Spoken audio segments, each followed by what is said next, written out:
All right, Jeff, we are back in business.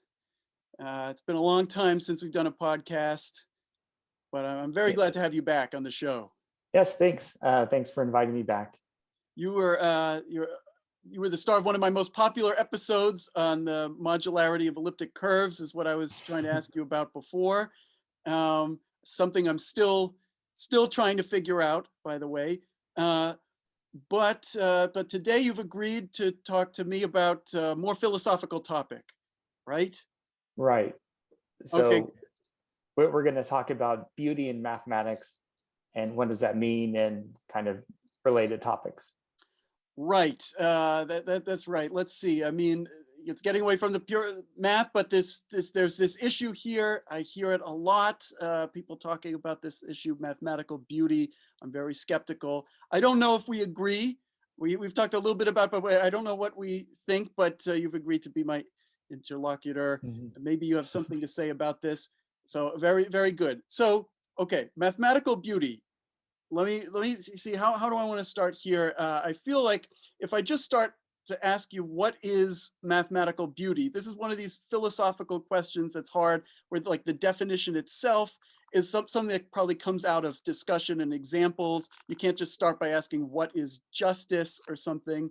Mhm. That's the hard question, unless you really have an answer ready made. Maybe I should start. See if you take the what is the issue that this idea of mathematical beauty is meant to address, or what is the context? So at least we situate ourselves about what we're talking about, and then we can see whether we agree on what it is and whatnot. Does that work for you? Yeah, it sounds good. Okay, good. Give me some good stuff here. All right, some good stuff. Uh, so what is mathematical beauty? Um, from my perspective, it's really in the eye of the beholder what that is. And there are things that people describe as being beautiful in mathematics, things that reveal certain patterns that uh, look a certain way that appeal to someone for whatever reason. You can't give a strict definition of this is what beauty means in mathematics because it varies depending on people. Some people who don't study mathematics don't see the beauty in it.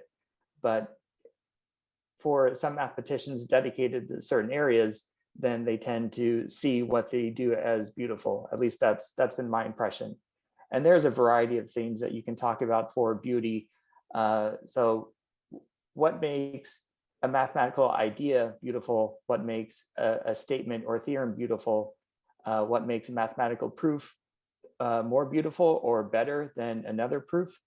So some of those ideas are kind of thought about, although not really defined explicitly, around Paul Erdős's concept of proofs from the book, which I sent you a copy of that, which contains kind of the best proofs, meaning the most illuminating, most kind of clear proofs that really give a sense of what's going on behind a statement or theorem. There are some other things around some theorems involving structures, that you prove something about the structure of something or reveal something about structures or how to compute things that might appeal to people. So some things about representation theory, for example. So you can define what a representation of a group is, Wait, and wait, then before we get yeah, into some specific, let me cut you a little bit right here, because you've said a lot of things, and I just want to say, first of all, I guess I know I know what it means that, like, when I talk about a painting being beautiful or a woman being beautiful, right? But here I hope to get some context first. It's clear that some mathematicians regard some of the product of their work or someone else's work, something in their study, they employ this term beauty. And you mentioned a Mhm. couple of things that this, first of all, it's not even clear what it even applies to. Are they talking about a particular result or a subject, or is it a view of that result, or is it a particular proof? So, I Mhm. mean, I'm sure we'll get into these distinctions about why, what is it about a certain type of proof that we think is more beautiful, or if you already started to say whether we like it more or not. Uh, there's some kind of judgment here, and I wonder whether there really is anything different from, are we just saying things that we like? Are we just talking about things that we find pleasurable? Is it Mhm. is it completely one of these subjective things that just the particular practitioner of the subject thinks to himself, or is it something that we should all agree on? Like, there's a reason we think that this painting is better than the painting made by just the average art student in high school or something. Um, and what is it that it has to do? How are we judging this thing in math? Could you first? I was hoping to get some sense. What is the importance? What does it matter whether even if we haven't agreed on what is beautiful or not? What does it matter to say that something is beautiful or not? I don't know if that matters. Going back to what is mathematical beauty, I'm not sure if that really matters. It's just kind of a sense that comes out of doing it. Um, I think it's very analogous to describing beauty in like the art world, because you can find paintings beautiful that someone else will not find beautiful. Maybe you like more kind of classical paintings, and you really hate more abstract art and stuff by Kandinsky and things like that. Whereas another person would find that It more is not beautiful. the worst. There have been worse. Uh, Yeah.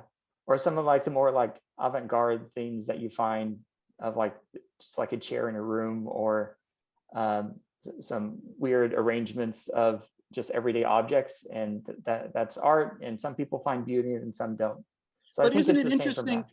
But wouldn't you find it interesting that probably for a long period of time, and perhaps even thousands of years, the people who are artists, or even patrons of the arts, anyone within the art world, would probably have agreed up till about 100 years ago that beauty was somehow the object of what they were doing, even Mhm. if people didn't always agree on what it was that was beautiful or whatever. Right. They all seemed to believe that there was some kind of quality that they were after, that term named. And yet, after a certain point in art, people, seems like the majority of the art world, did not see that thing as the highest virtue. So that does represent some kind of definite change, it seems to me, in the art world. Of course, I'm not Mhm. an expert. I'm not actually an art historian. I've just read E.H. Gombrich's The Story of Art, which that's my Mhm. expertise in the whole thing.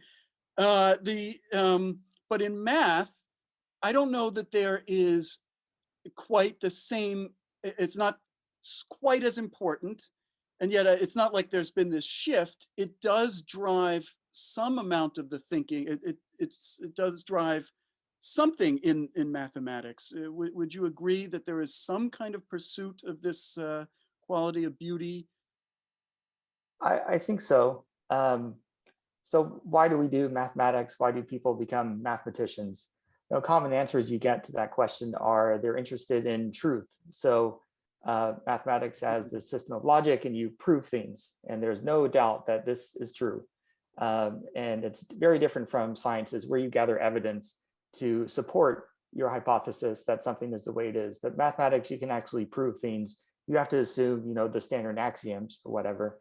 But you're interested in truth and deductive reasoning, and going through that, that is a good motivation. I That think, seems to have nothing to do with beauty, at least right, so far yeah. what you're saying. Yeah, okay. So that's one reason. Another reason people give is the beauty of it. They like all the symmetries, and they read enough theorems and get enough sense of a certain theory where they start to appreciate it, its sense of beauty and the aesthetics of that certain area. Or they might do it because they think it's very useful. You solve all these equations, you can help in these engineering problems, and help physicists kind of understand structures of quarks or whatever it is. And so that's another common reason. Um, so So something, you've given three things, and only one of them is beauty. only one of them Three is three beauty. things So with it's beauty. not a soul. I think it's a combination of those three things. Plus, as Michael Harris points out in his book, Mathematics Without Apologies, he says that we choose to become mathematicians, of course, not for the sake of truth, beauty, or utility, but because it's what we want to do. And there's a sense of pleasure in that. We get some sense of pleasure in doing mathematics that seems quite alien to some of the population, where if you tell someone that you do mathematics, they say that they're terrible at mathematics or they hate mathematics for some reason. And that seems somewhat alien to us, but not really, because in doing mathematics yourselves, you do get quite frustrated in trying to see the path to prove a certain theorem or how you're going to compute something, or you're confused about what something means. So beauty, I think, is still a part of that. But I think that he's right in that we don't really pursue it for that. Those are, of course, reasons that might contribute to our goal. But I think kind of the pleasure in doing mathematics, which derives from partly from truth, beauty, and utility, is the reason. So you mentioned, yeah, Michael Harris's book. It sounds like you have some quotes here. I also have this book right here. This is a very helpful book for understanding the world of mathematics, or how mathematicians think or approach their work. And I was also looking up, trying to see what he had to say about mathematical beauty. Another thing, and I mean, you mentioned the difference between the way mathematicians look at their subject and justify to themselves why they do it, as opposed to the layperson who might not understand why a person tries to study math. But another major theme of this book, Mathematics Without Apologies, is that mathematicians face a kind of dilemma in their field of inquiry that doesn't seem to occur in the sciences or engineering or technology, because the product, their output, it doesn't clearly have a value in the same way that those other fields have. They're not being checked against experiment. They're not meant to build a thing that does something and produces, can be sold. Right. And so they have to somehow justify to themselves and to their colleagues what it is that they're studying. And they have to have a reason why certain things are important, a reason why to do some things and not others. And that beauty seems to be one of these concerns that drives them, even if people can't quite say what it is, or can't quite agree on what that is. And I don't know that Michael Harris ever in this book gives a very definitive answer to what beauty is, or what he thinks beauty is. He just points out there is this problem of like, well, what guides us? What are our standards of judgment with regards to the problems, or our theory, or whether something was good, whatever, in mathematics? This idea of beauty might help us here, might also hurt us, I think. But Right. Yeah. So he doesn't actually define what that is or give a clear solution to this question, but he does point out a lot of things that are worth considering, that kind of are more to provoke thought in yourself about, for the mathematician that's reading it, what are their goals in studying mathematics. And he points out that when mathematicians refer to beauty, that he thinks that they really mean pleasure, because this is, so it's my hypothesis of what his reason is, but because it's so hard to define what beauty is, and is that really the goal? It's more for yourself. It's not seeing something as beautiful, but it's the pleasure you get from yourself seeing something as beautiful that kind of motivates you more to study a certain area. well, I wonder then, I mean, mathematicians could take pleasure in a number of things within what they do, because there's pleasure in both, like, grappling with a problem. I mean, some people might not like grappling with problem, but some people do, especially if you're really wrapped up in it and you feel like you understand, and you're trying something and could make progress. Then there's the pleasure of progress, or understanding itself, of arriving at the solution, Right. and of also having some greater understanding. I wonder then, if that's what it is, what makes mathematical beauty different from, I don't know, like someone building a house, building a table at the New Yankee Workshop or something, or any kind of there's problem solving in all kinds of things that people do. What makes math different? Yeah, That's a good question. I wonder if it has to do with kind of the understanding you get through mathematics. I mean, you'll write down lots of equations and trying to compute things and lots of arguments to get somewhere. So there's like evidence of you doing the work. But to me, it's a very like internal kind of pleasure that you get in your sense of self in understanding something better than you did before. It's different from looking at kind of a finished work of art, like I made this, and it's still an accomplishment, but it's something that is external. And I think this internal quality of understanding something mathematics, or kind of being odd in some sense by understanding like the structure of how some things work at really a deep level. That's another thing that's kind of a term that's thrown around, like deep theorems So and that's stuff like different. that. That's different from the detective who figured out who was the killer, Right. or there's some kind of different. There's something different about the nature of the truth or the result that math provides. Yeah. That's also a In part. some sense, it seems, at least to me, like more eternal, like you've understood like an eternal truth. It's not as temporary as like something that you created. You built some, you built a house, or you wrote some computer program that does something, then it just goes off on its own. But it seems mathematical truth is kind of more internal and eternal.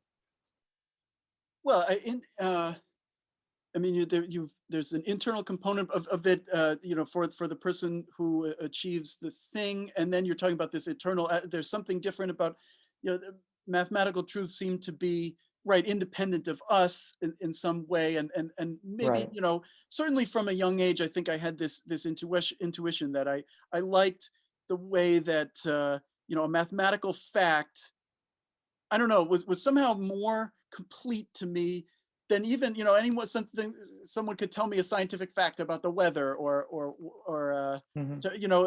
something about that. Even if it were true every time I tried to test it, it didn't grab me quite the same way. But I don't know. Is that just a preference, or is that something real that we're putting our finger on? The other thing I'd like to mention about the thing is that, so far we've talked a lot about beauty as it is for the practitioner of math. Is there something that, I don't know, the regular people should see something? If you didn't do it yourself, are you supposed Mhm. to recognize something beautiful in mathematics? Maybe that eternal truth is part of it. Right. Um, I think you can, but you don't get as much appreciation unless you do the work yourself to see it. Um, and that's different from other things that are described as beautiful. I have another quote for you. Okay. So this is from Erdős. So he was asked why numbers are beautiful, and he said, "It's like asking why is Ludwig von Beethoven's Ninth Symphony beautiful? If you don't see why, someone can't tell you. I know numbers are beautiful. If they aren't beautiful, nothing is." And That's it. for But in that case, there's a lot of people who can love listening to Beethoven, yes, and they haven't written music themselves. A lot of them can't play music themselves. mhm, Uh, and yet you were just saying, there's something about math where really a large part of your appreciation might be, has to come from actually understanding that you can't just be shown some equation you don't understand where it came from. You don't know what it's about. You don't know what to do with it. It does seem a little bit right. different in that sense. It is a little different, but still, you don't have to study deeply in mathematics to really appreciate the beauty of it in some degree. Often the equation 1 plus e to the I pi equals 0 is described as the most beautiful equation in mathematics because it involves all these constants. You have 1, the multiplicative identity, you have e, the natural base, I, the square root of -1, pi, which appears in so many places, surprisingly, and is equal to 0, the additive identity. And I think a lot of people appreciate that without having a deep mathematics background.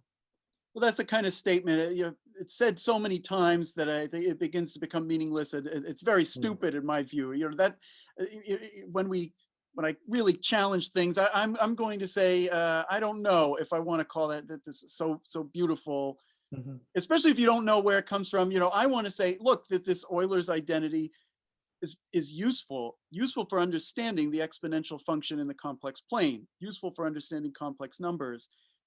It connects some important functions. You know, way to go. It was some kind of achievement, and yet I'm not hanging my hat just on that, because maybe there are other considerations like, well, it's not so deep. We've gone way well beyond it now, and I can't just keep coming back to that thing. Or if you don't know how you got it, I don't know where I don't know what you think is so special about it. I mean, that's the kind of thing that I'm thinking when I hear people talk about this sort of beauty. I just roll my eyes. Right, but people do find that equation beautiful who have not studied deeply in mathematics. And maybe there are some equations that some simple equations like that, that the more you understand about the background, you find less beautiful. But the more you understand about the background of some other equation, you find even more beautiful because you know more behind it. I think that is somewhat similar to music, where you can understand more about kind of the melodies and the choices that Beethoven made in composing a symphony like that, and things that are kind of unexpected, and why he chose this scale in this certain part and why they have this transition to another part. If you have a music theory, I think you can appreciate some of these finer points. You're still appreciating them, but without really having, I guess, the background and knowing like the structure of those things that someone who studied music theory at kind of a deeper level than you have. I guess I'm certainly of the opinion. It seems like we actually there's some confusion here. There seems to be camps where it's like, uh, you have to understand it better to appreciate it more. And Mhm. there's the camp that says if you understand it better, you appreciate it less. It spoils something about it, or it spoils the mystery. I happen to be in the camp, you should try to appreciate things. And you preach, oh, someone just did it by some trick. This song that I initially thought was so great, it was really only done by staying it, oh, it was produced according to a very simple formula or something. And I Mhm. don't know, maybe you move beyond it and your aesthetic sense has to deepen. I don't like all the same songs that I used to as when I was a kid. I don't Right. like all the same math that I liked when I was first learning it. Yeah, I mean, there are songs that are very complicated that the more you understand, you might not like them very much if you don't understand a lot of music theory. And then the more you understand, you like them even less or more. Mhm. It's hard to say. There might be some 3-chord songs that you like very much, but they're very simple. So it's hard to say one way or the other, that because of the form of this, that it's simple and it's not very deep, that it's any less beautiful than something more complicated. All right, so could you say, because we've been talking about beauty, but I think it's unclear. We give this just as one example of Euler's identity, but I don't know. Which do you want to tackle first? Because it's first of all, it's not clear to me whether beauty inheres, whatever it is, inheres in a result or its proof.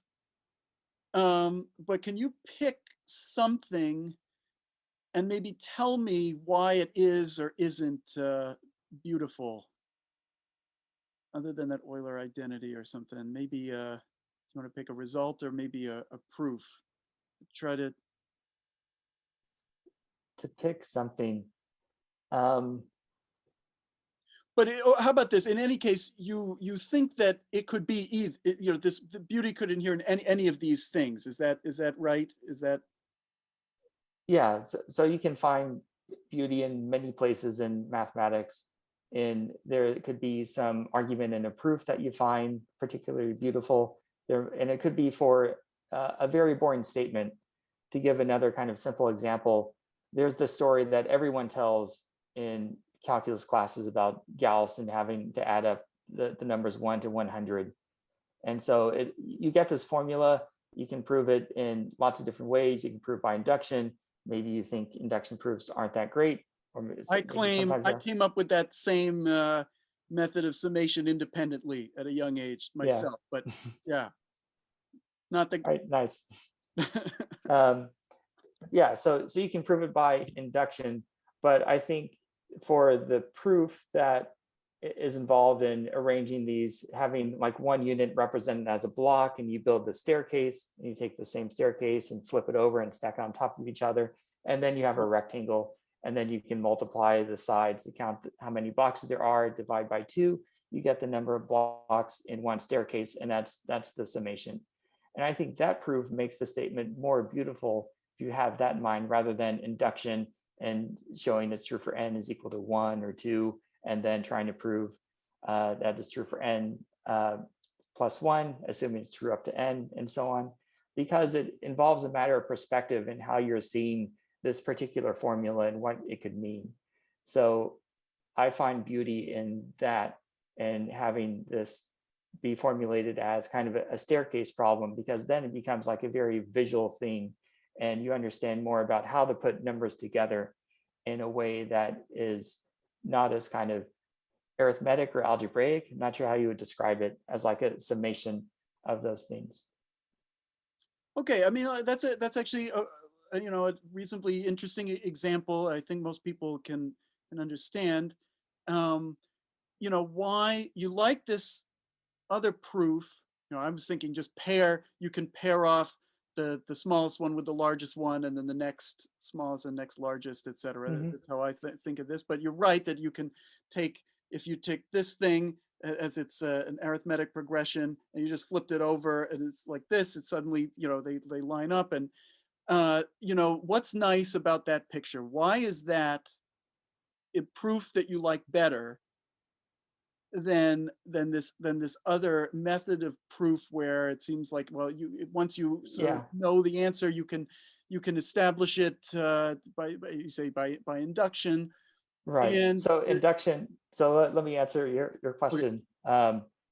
So for the induction argument, I don't think you really understand more about how to arrange numbers in a certain way. You don't really gain new knowledge. You just apply the induction argument to this one particular formula.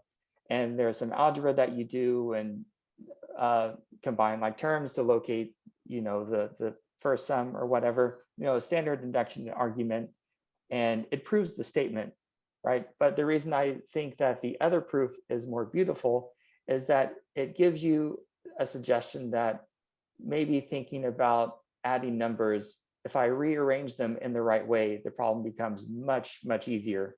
And I don't have to go through like this induction argument, which doesn't kind of broaden my view of what to do to problem solve, right? So any other problem like that is just an induction argument. And then you could extend it to say the sum of n cubed for n is 1 to k or whatever. And what's the geometric argument for that? You could still prove it by induction, right? But actually, I don't. gets you, The geometric argument for the sum of n cubed might be a little bit tougher. or say n squared, I guess, And is squared. yeah. There's a geometric argument for that. And so it gets you kind of thinking about how to arrange numbers. And I think it helps improve your problem solving skills when you get that perspective, that it's not just applying this kind of standard induction argument. I'm not saying that induction arguments are not beautiful in general. I just find that for this particular problem, this method of proof kind of opens your eyes to other ways of problem solving. I guess if I look at that example, I see a couple of different kinds of virtues. Um, one is understanding. How much do you understand? And certainly something that helps you to understand more is in some ways, it must be better. I see a virtue of cleverness that playing a role here. There's something satisfying about the picture, something that takes the structure of the problem and makes the result obvious, Mhm. is also seemingly nice. There's another another virtue that would almost seem to me to suggest that the induction proof is better, because what about wider applicability? Can you apply the same method to other problems? Maybe that's a different or Right. competing idea. But the method is induction. For the other method, this is really something new that probably you haven't encountered this before, like arranging numbers in a certain way in order to solve a summation problem like that. And I think that enhances your ability to problem solve and getting this additional perspective. There's something, I guess, satisfying also. Something I think people want is something like, an answer, not just how they know that it's true, but why is it true?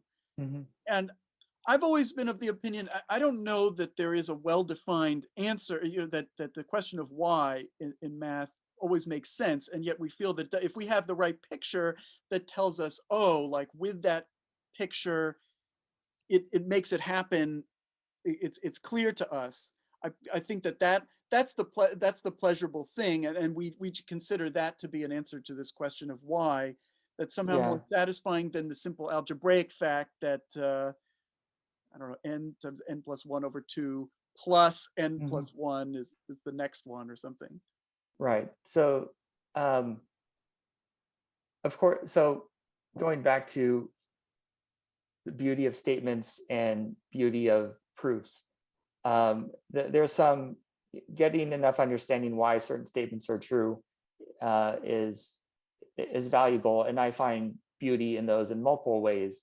In in the proof, if they like exploit or find some symmetry that is maybe unexpected or surprising, or maybe a better word is kind of a non-obvious symmetry that they apply to this particular argument. So kind of the cleverness to the proof, I guess, is something that reveals beauty to me. And sometimes proof involves some kind of more deep and general insight where what you're trying to prove is more kind of a corollary of this result. In that book, Proofs from the Book, there are multiple proofs of the infinitude of prime numbers. Hmm. And picking, say, the first three. So the first one is Euclid's classical proof, right? So Yeah. you assume that the statement is false, which, by the way, I would like to get your opinion about what do you think about proofs by contradiction? Are All they for it. beautiful? I All don't for have it? any, I don't have any qualms whatsoever. I don't know what these other, that makes it so sensitive. I'm perfectly for the law of the excluded middle completely. I don't know what these intuitionists are all about. Mhm. Not worried. Okay. Okay. All right. So we're fine there. Settled. Um, so I thought you might have a different opinion because it's not really a direct proof that you're assuming the opposite, but fine, I was wrong. So Euclid's proof, for everyone out there who is still with us who doesn't know this proof already, you assume that there are finitely many primes, call them p1 through pn. Those are all the primes. You multiply them all together, add 1, then this n has a prime divisor, but say q, but this q is not one of the p1 through pn's, because otherwise it would be a divisor of the difference and minus the product of the primes, which is 1, and there's no such prime, therefore it's false. So that's one kind of nice, clever proof, right? Yeah, I That's like very that proof. simple. I think it uses exactly the structure of the definition of prime numbers and divisibility. And there you go. I Mhm. think that's very convincing Yeah. to me. Another proof where the infinitude of primes comes out as a corollary of some other result is by looking at the Fermat numbers. So the Fermat numbers are of the form 2 to the 2 to the n plus 1. Okay, so you define those for n as 0, 1, 2, 3, and so on. And then you can show that any two Fermat numbers are relatively prime. And there's some argument for that, and therefore there must be infinitely many primes. But that's not the statement you were trying to prove. You proved a result about kind of the sequence of numbers. So that's where the infinitude of primes comes out of analyzing the sequence, which I think is also a beautiful proof, because here you're doing some analysis on a sequence, and a statement that you wanted to prove is just a corollary out of that. And that's something else that you can apply to other types of numbers, say the Mersenne numbers and so on. Here, and I believe you're going to talk about Euler's proof next, right? Is that what the other proof that So, comes up so here? I'll stop here, but Oh, so okay. sure you could take that as another example of another proof. And each of those proofs, I think, is beautiful in themselves, in that they have kind of the ingredients of proofs that I consider beautiful. There is kind of a clever argument about it. It's very clean. There's no like extra things that you have to do, although you might say there are extra things in doing these other proofs because you're not really proving the statement directly. It comes as a consequence of the result you do prove. But they give you other arguments that show that this fact actually appears in multiple areas of mathematics and is it follows from different levels of argument. So I kind of see proofs in mathematical space as these points, and there are different paths that you can get to. And the beautiful paths are ones that are clever, they reveal some deep insight, or just very straightforward. I find those also beautiful. Okay, I mean, interesting. I guess here I see another thing, a different ideal that has to do with, well, I mean, the level of understanding, how much these other more modern proofs than Euclid's proof actually tell you more than the original proof, right? Is what you're saying, that this infinitude of primes comes out of it, but if you know that some of the reciprocals of the primes diverges, I mean, that's more than knowing just that there are infinitely many primes. That's also something a little bit about their distribution. Mm-hmm.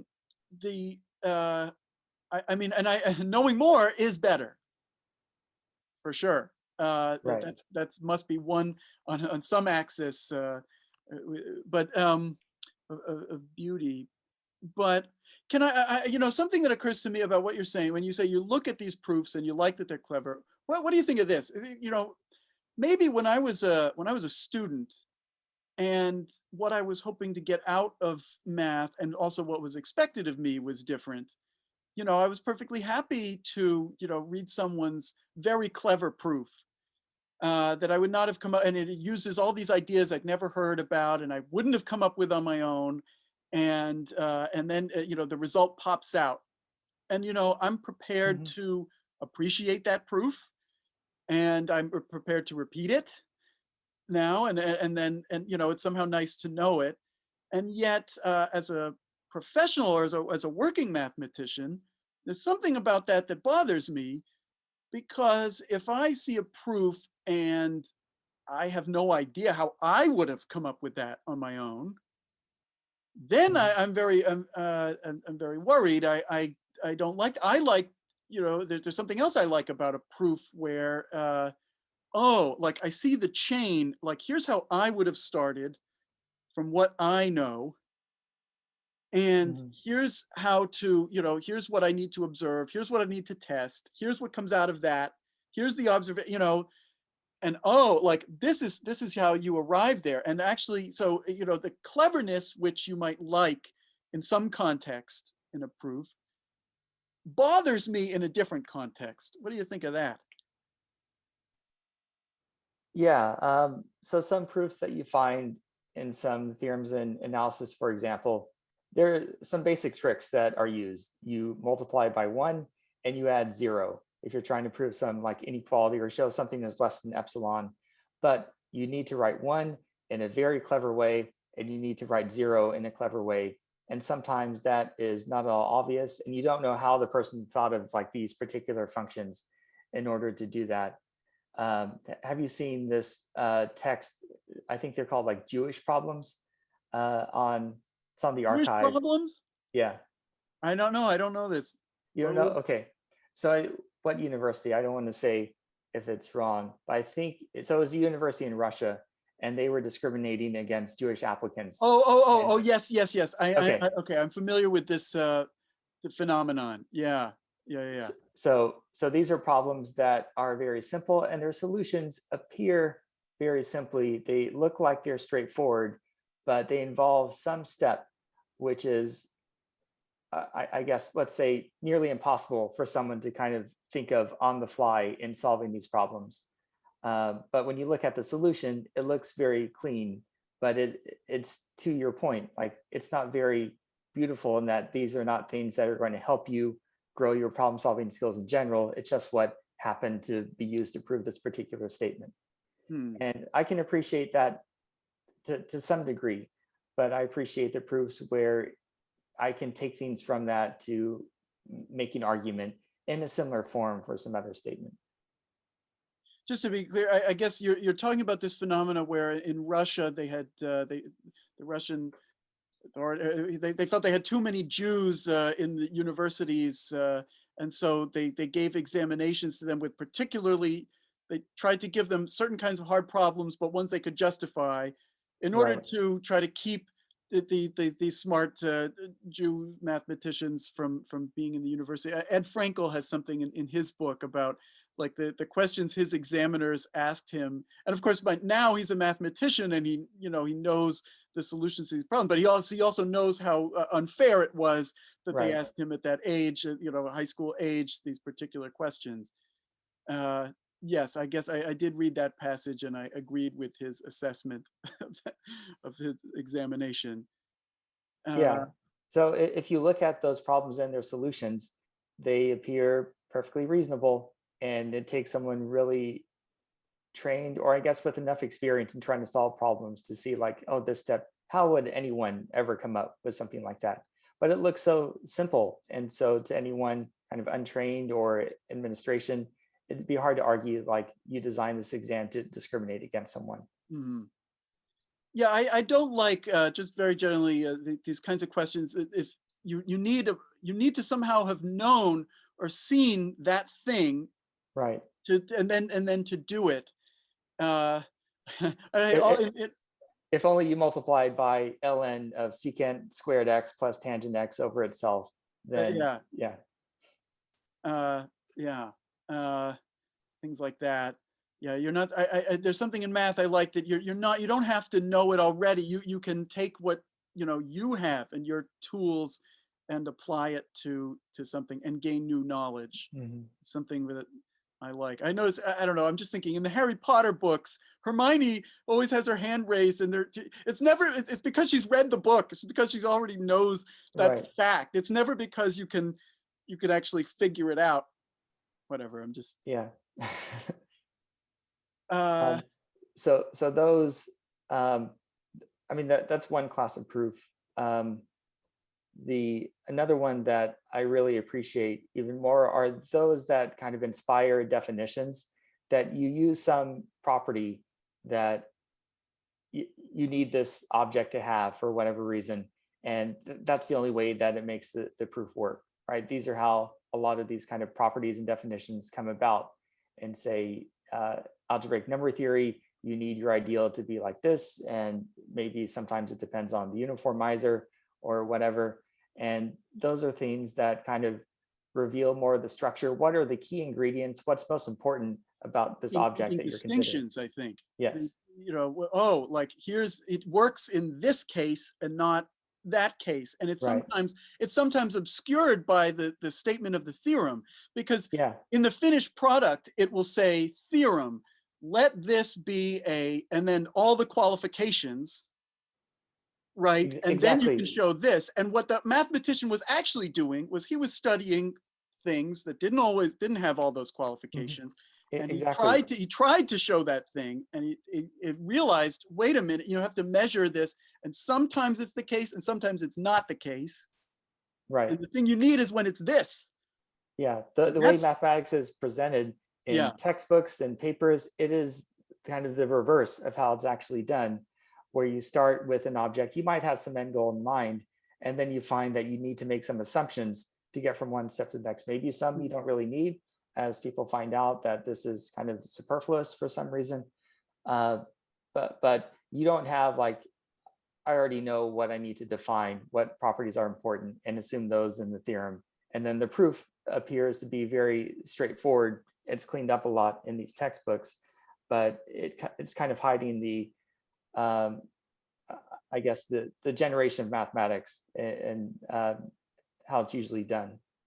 right. This is, we're really starting to capture one of my first main uh, claims, reasons I don't like this idea of mathematical beauty, or one thing that people think of as beautiful, exactly for this kind of reason, that as a working mathematician, what's important to me is how would I do this? how Mhm. can I understand this thing, going from where I'm starting from to an of this thing, and all the things that people do that make it clean, that seem to, make it a very nice statement that naturally follows from the concerns of the theorem as stated, that are in one sense beautiful. On the other hand, are the things that obscure the process that is so important to me in coming to new knowledge that I need, Right. that I want from a proof or a statement.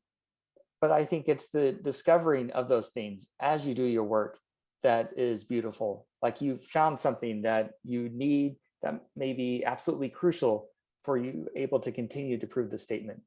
And that's Well, something that's that is missed. And that's some beauty that people who just read mathematics without doing it themselves, uh, they don't get so much chance to see that beauty unless they kind of argue in their head for that. That's why I appreciate kind of going through, and you might have a sketch of a proof. So there are some theorems that took a lot of work to prove, and to have some kind of guidelines and for you to fill in the details to really understand why these certain things are needed for at least this argument. I think that that's very useful, and that's a good way for someone to get a sense of beauty. so I'm thinking here. Here I have an example. Oh man, I hope I don't say something wrong. So um, Galois, in his work on polynomials, Mhm. uh, he came upon the what we today think is the crucial distinction. He's like, not all the subgroups, we would say today, this is not quite how not all the subgroups of a group, a finite group, are all the same. He came upon this distinction of a normal subgroup. And it was not the way he didn't give the definition as we say today. Now I'm forgetting exactly how he did it, because he did, gave the equivalent of giving cosets, but he was considering permutations and all the rearrangements of the letters that you could have had among the cosets of a particular subgroup. And he noticed that some subgroups had the property that I don't know how it looks in this case, but he needed this thing um, at some point. And that's where that's the kind of thing I really like to know today. That's totally obscure. Like, and I know that's knowledge, right? That's a kind of knowledge because he made a distinction that's never been made before that shows a particular use.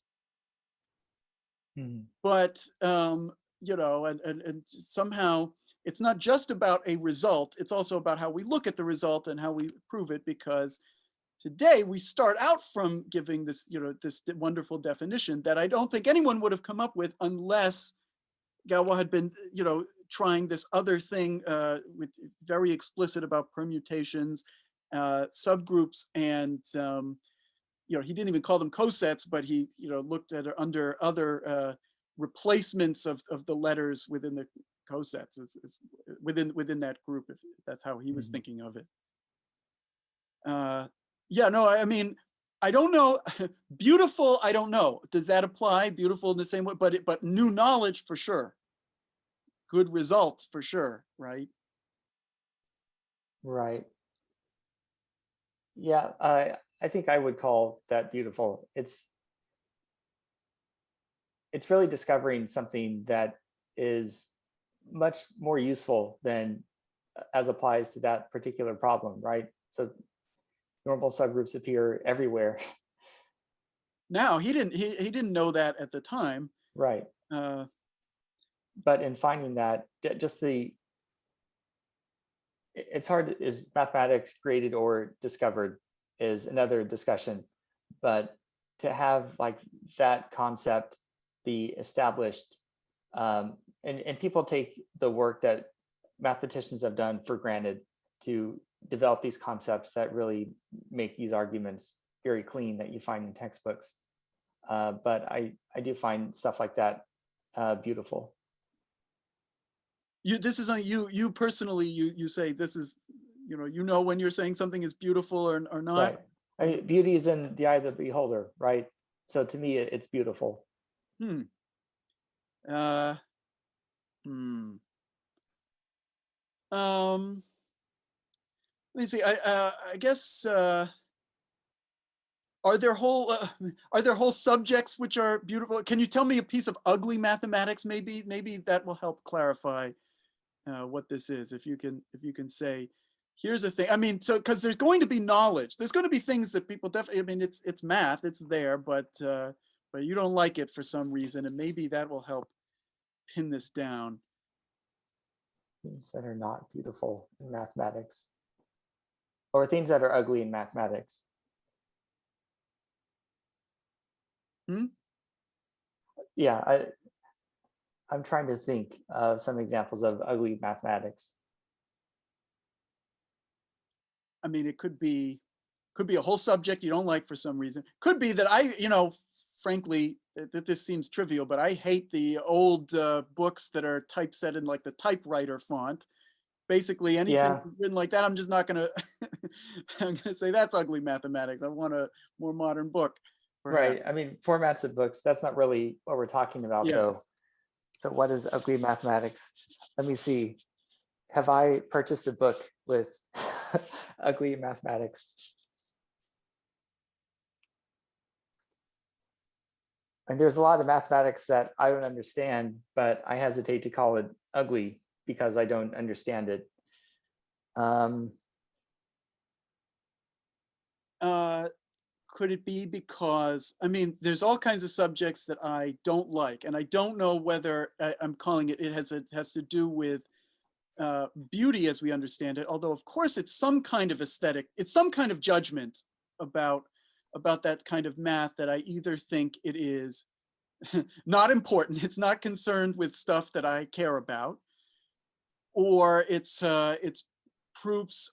They either might not be accessible to me, or sometimes I understand them and I don't think they matter.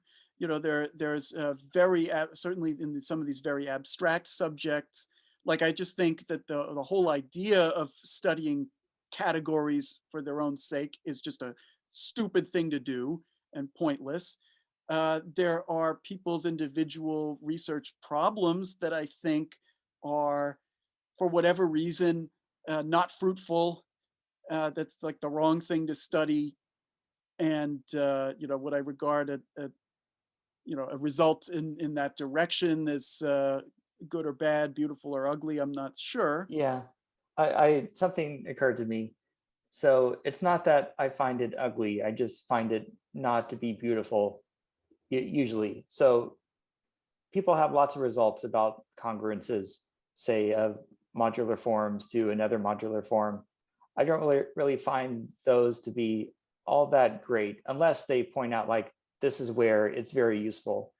But there's a lot of structure to these things, and you assume they're eigenforms or whatever, and they have integer coefficients, and then one is congruent to another, which you can find lots of those things. There are so many patterns to discover in modular forms.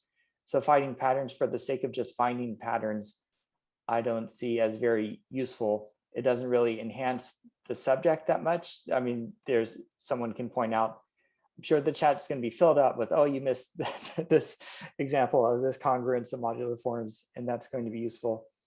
But for the most part, they're interesting in that they kind of help people start discovering interesting things about modular forms, but I don't see them really contributing that much to the subject, apart from a few outliers.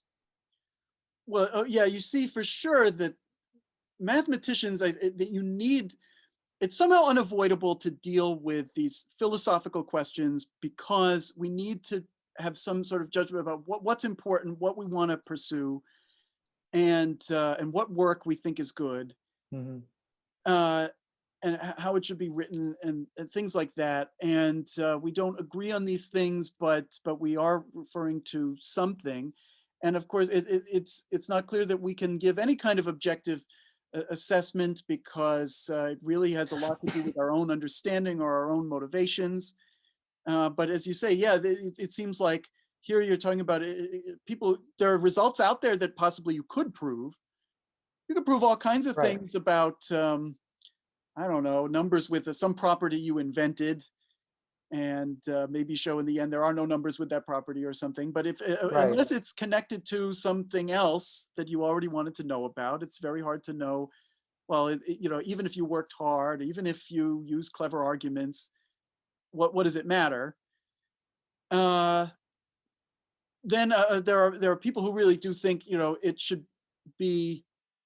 There are things that I don't like, but they like. Where people want things to come out of definitions very naturally, and that's what they think is good, and that's something I happen to be very, very skeptical about. And I really don't like having to learn too many definitions, too many new objects, or that something will follow naturally from their concerns. Mhm. I mean, I want to explore that maybe a little bit later, but what about okay, so I actually found, but in Harris's book, a reference to G.H. Hardy's book. His famous book is Right. Mathematicians' Apology. And he at least did say, I don't know if it's in the context if he said this is what makes math beautiful, but he certainly gave at least some specifics about what he thought good math had. And he meant, and some of this has come up a little bit already, but he said had three criteria: unexpectedness, inevitability, and economy. So I mean, I think that these are fine. Unexpectedness is something that this is something it's nice to see something popping out that you didn't already know or suspect. And that also is sometimes a key indication that something non-trivial has happened, because there's a lot of bogus papers. Certainly there were in my discipline. It's altogether too easy. Everyone knows if the main conjecture in the subject is something, and then someone just claims a proof of that conjecture. And if they don't, without telling you something in the first paragraph that they learned a new thing, if they told me, here's the conjecture, and not only that, but it's given explicitly by this, or whatever, that's like a key clue that they actually proved the thing. But it's altogether too easy that they, maybe they didn't prove, there's something wrong, and they're just claiming the thing that we all expected to be true. But finding, for example, those exceptional Lie groups, or something which comes out of that classification. Even I think the first classification theorem of Platonic solids, and no one had seen an icosahedron before, right? But it somehow came out of the proof, and that's like something really good. I agree with that criteria as something somehow good. It's something we like to see. It's always good to find something new. Michael Harris in his book talks about you have proofs to kind of confirm your intuition about things. So it's not that things are unexpected, right? I wonder. That's a view. That's actually a difficult philosophical problem. What is the role of proof exactly when you come to right down to? I mean, it's so easy. We're trained as mathematicians. We've got to prove all that we assert, and I certainly believe. I do believe in that. And yet, actually, that becomes a sort of tricky, interesting question. Like, well, what is the point? If we really know that it's true. And maybe I'm worried, if I don't have a proof in front of me, I have too many examples of things where I know things have gone wrong, and it could be wrong. Yeah, of course. That happens all the time. You think a certain way will lead you to the answer, but when you try it, it doesn't work. And maybe the opposite is true. So your intuition may be false. So I think that's an important thing in mathematics, in kind of growing your intuitions. I'm really tempted, though, to say that the proof itself has more value than that, than just confirming our intuitions. It is climbing the mountain. Is making that proof, and the proof almost certainly will reveal those questions that people have about why is it true, or how is it true, or what can you use, either the techniques or the distinctions that you draw. That comes out in the proof, and that's maybe that's why I think the proof is so important. I don't know if I've completely solved that issue, but I really think a proof is more than just a a thing that allows us to confirm our intuition. It's like an afterthought, which is the idea that's a little bit raised in those passages in Harris's book. Yeah, I think so too, because you learn from proofs themselves that how you climb the mountain is just as important as climbing the mountain itself. And there are proofs that aren't so great, like more like straightforward proofs, but if you go around in a certain way, it can be a lot more interesting and you learn more.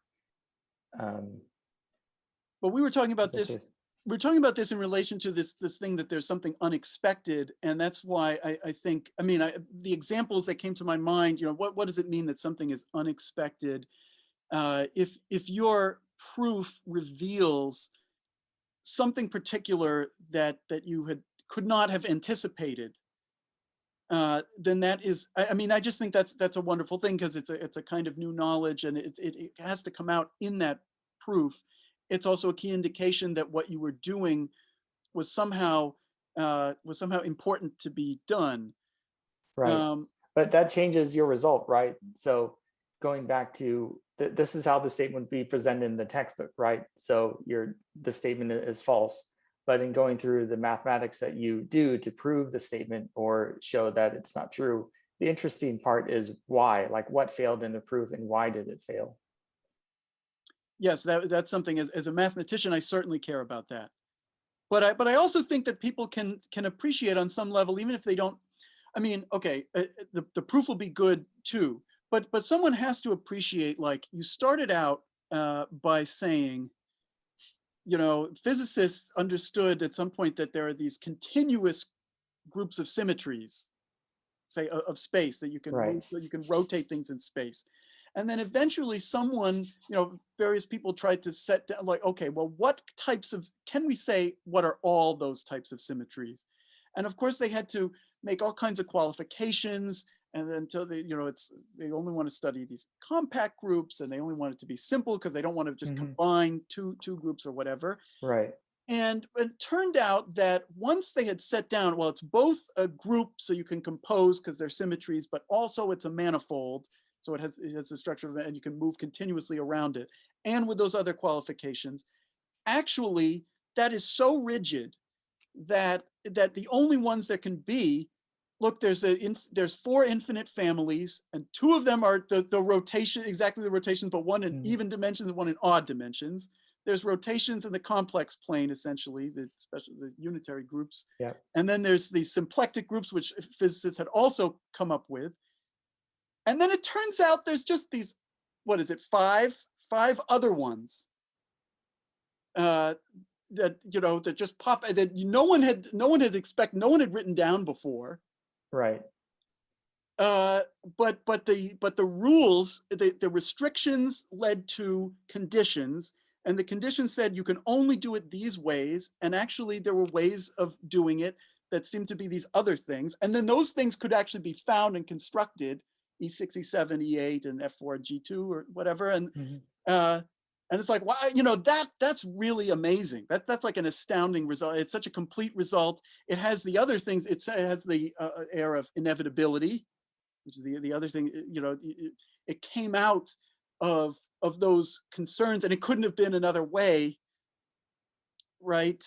And also, I guess, economy. It's just, this is the complete answer. I could tell you some, you know what, I'm thinking I can give you an example of some ugly mathematics, the kind of mathematics that I do, right? It's nothing like that. It's nothing like that at all.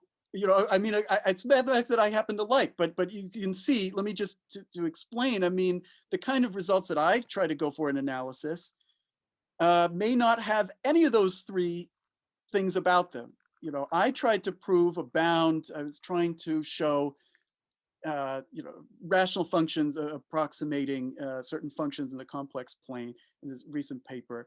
And it was not unexpected in the sense that I suspected that a result could be achieved, and probably other people in the subject might have expected it. I'm pretty sure, but I don't know, because it's not really my area.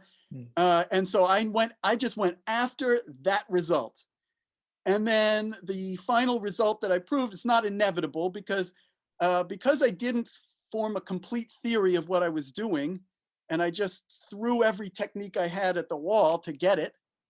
And I know that I know that's not an optimal result. I just wanted a result of a certain type, a bound of some kind of type. Then as soon as I could get I knew the technique that I had was good enough. Then I just threw every calculus technique, bounds that are suboptimal because I just need this much here and that much there and whatever. And I just do everything I can. And finally, the final statement is so complicated. It's just awful. But that's a full statement, and I can reduce it. Well, this gives me what I actually wanted anyway. So it's not unexpected, it's not inevitable, it's not economic. But that's how that's in part that's how I do math. I needed a paper, and I wasn't ready to spend years and years of my life trying to come up with the proper theory.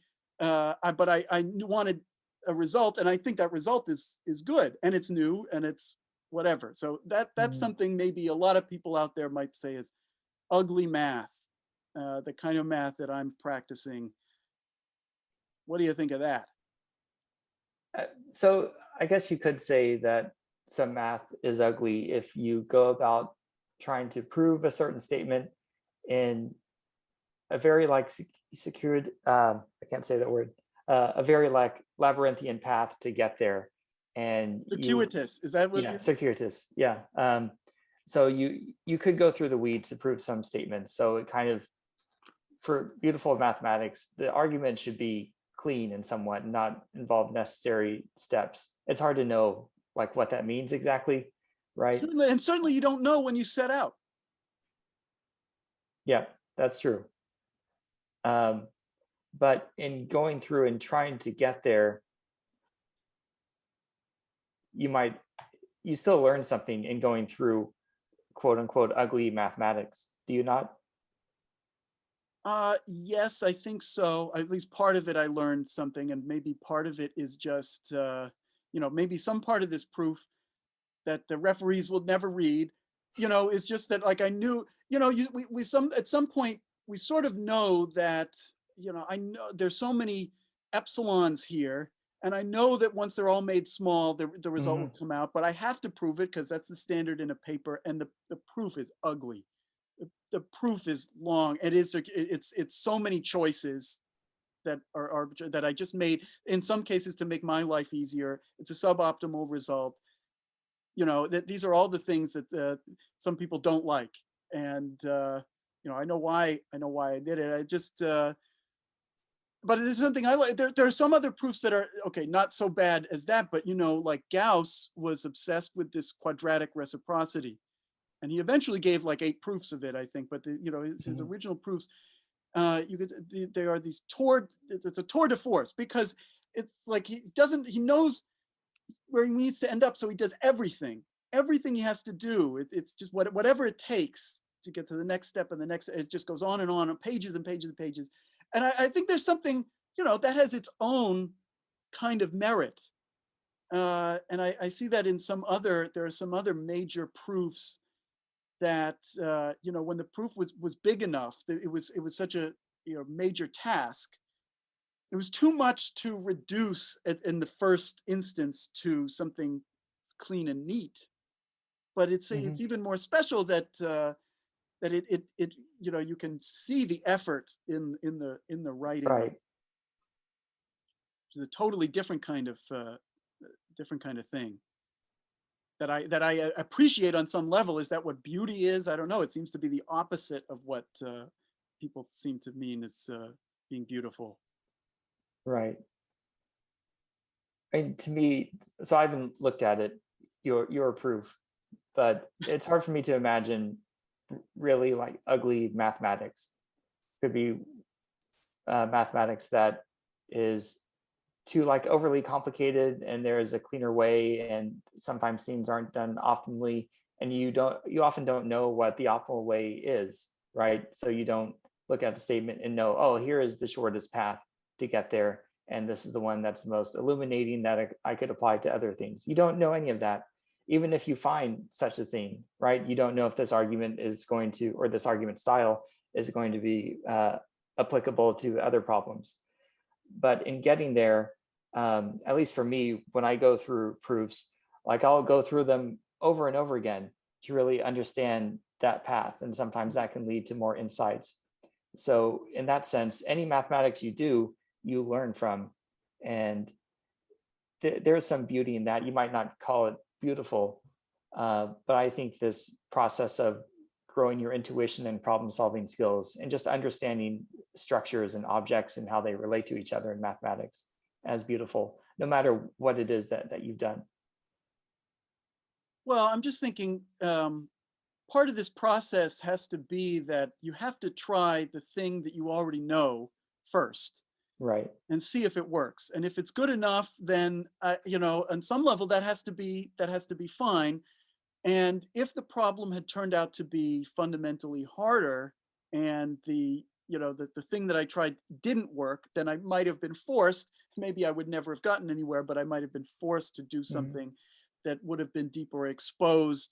I know that I didn't use the symmetry of the problem, and I know whatever. I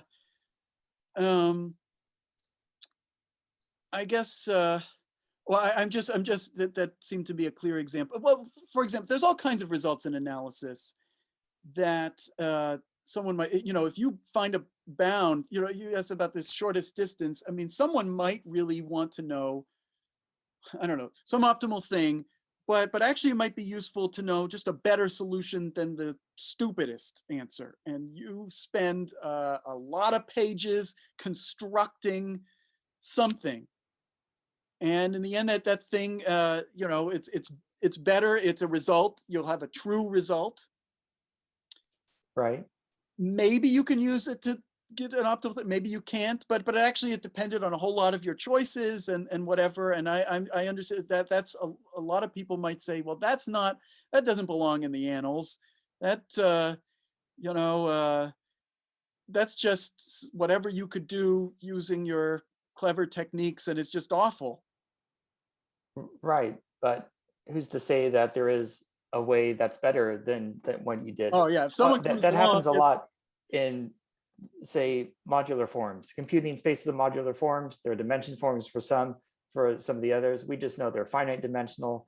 And there might be this like abstract bound that depends on the weight and level of modular form that is way up there, and you don't really need that bound is not useful in that it's hundreds off from the actual dimension of the space. You just know that it's bounded by this big number, and we don't know how to get to a smaller bound. So you try all these different things and keep lowering that so that you don't have to compute as many coefficients to really get a good initial expansion that completely describes the modular form. And that's part of my research with Chris Poor and Dave Ewan in trying to compute dimensions of spaces of paramodular forms, and that we know they're finite dimensional. We have a lower bound for the spaces, and then trying to understand what the upper bound is easier than trying to get directly the dimension formula, because you can't get that in weight 2 with trace formulas and things like that. And for general level, you can't apply methods from representation theory, because in representation theory, you need the general level to be square free. So we work on different methods of trying to get a bound for number of determining coefficients and methods of trying to construct those things. And maybe there is no better method.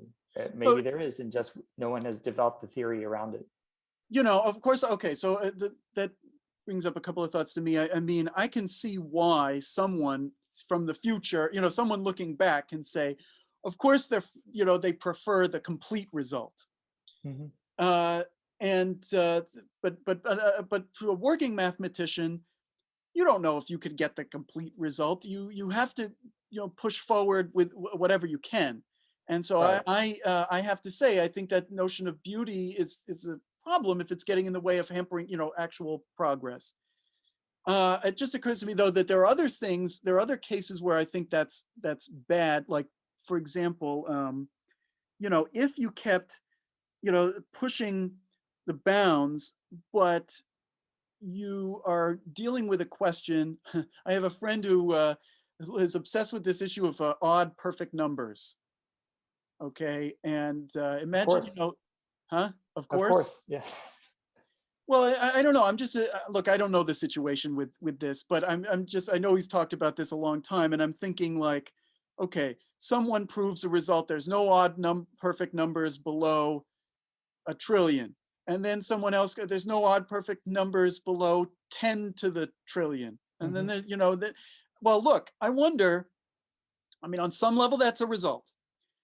But on another level, I wonder, given that you've now, pushed more and more and more, it's almost like Mhm. computing more digits of pi or something. I don't know. It's like, that the question is to show whether there are none, whether they never happen. And Right. you need to, if you know, or at the outset, that your methods will only ever be able to prove higher bounds and not establish the thing that you're trying to establish, that would be mathematics I don't like.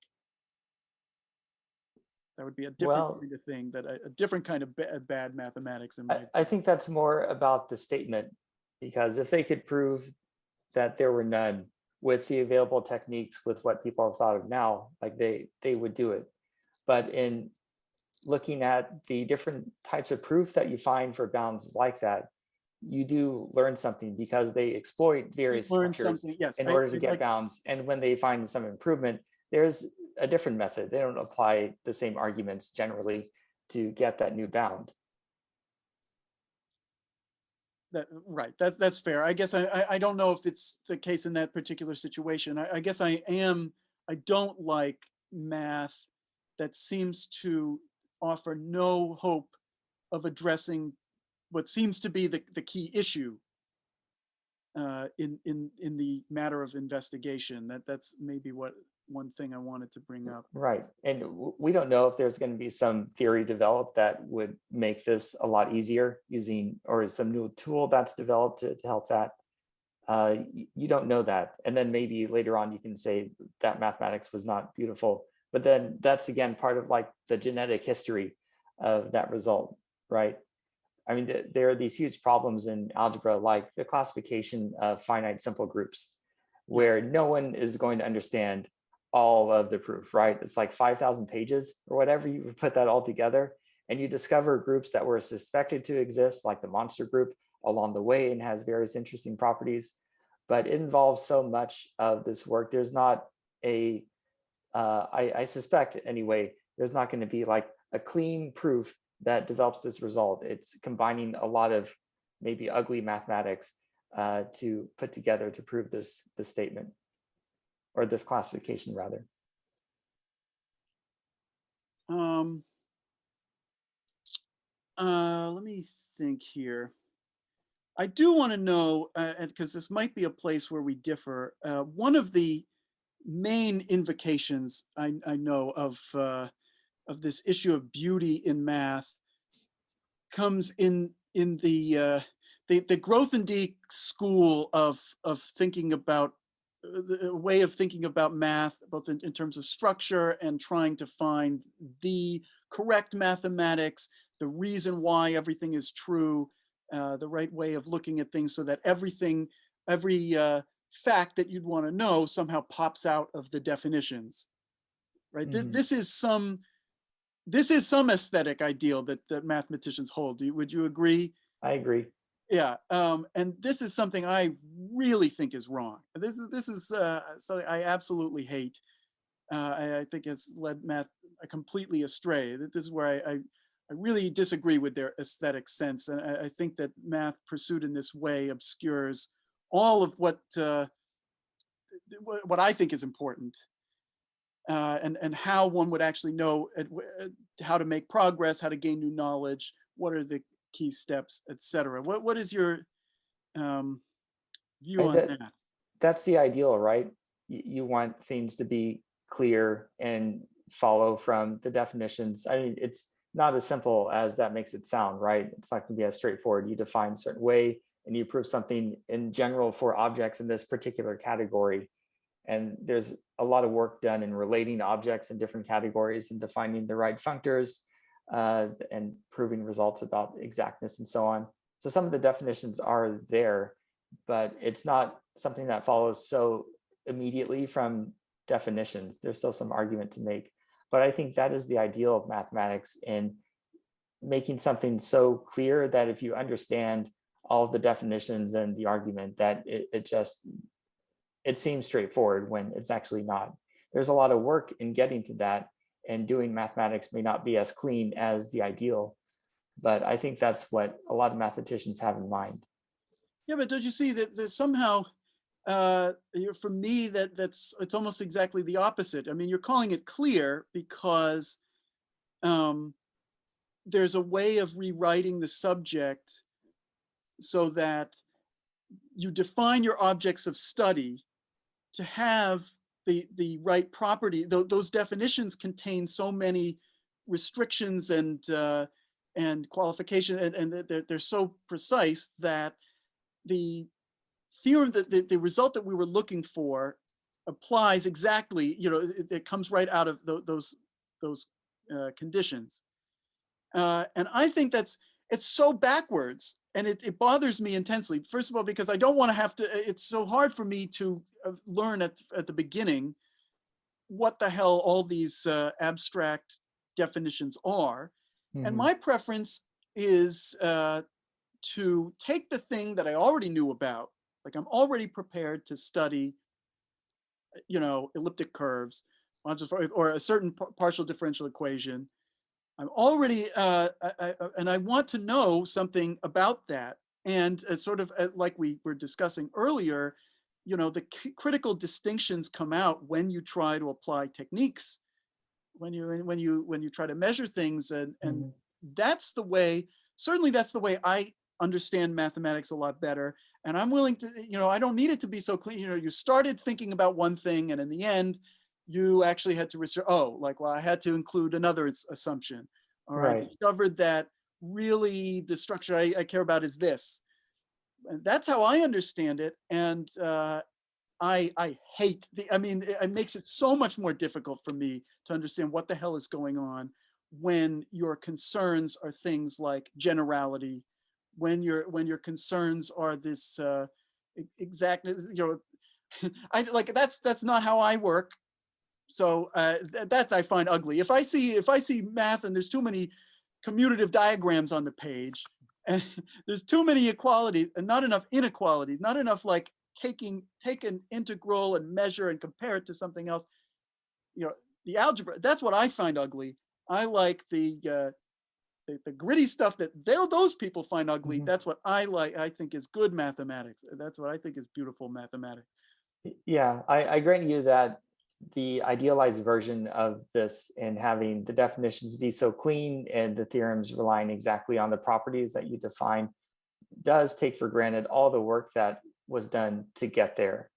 And if you have the theorems to show that each of these properties was necessary by providing the appropriate examples to show it doesn't work if you remove this one property or this list of properties, and this is what happens in this case, you don't see the work that was done to motivate the definition of those properties. You just get kind of the end result that these properties are important, and this is the theorem. We needed these properties, and we show that these were critical for this statement. But you do miss the grittiness of mathematics in that way, and maybe that is useful for people to understand. But in all of mathematics, for how much it's developed, it's hard for someone to kind of grasp all of the genealogy or the genetic these steps to get there. Like this so-called genetic approach. That's why I like the books which have that in the title.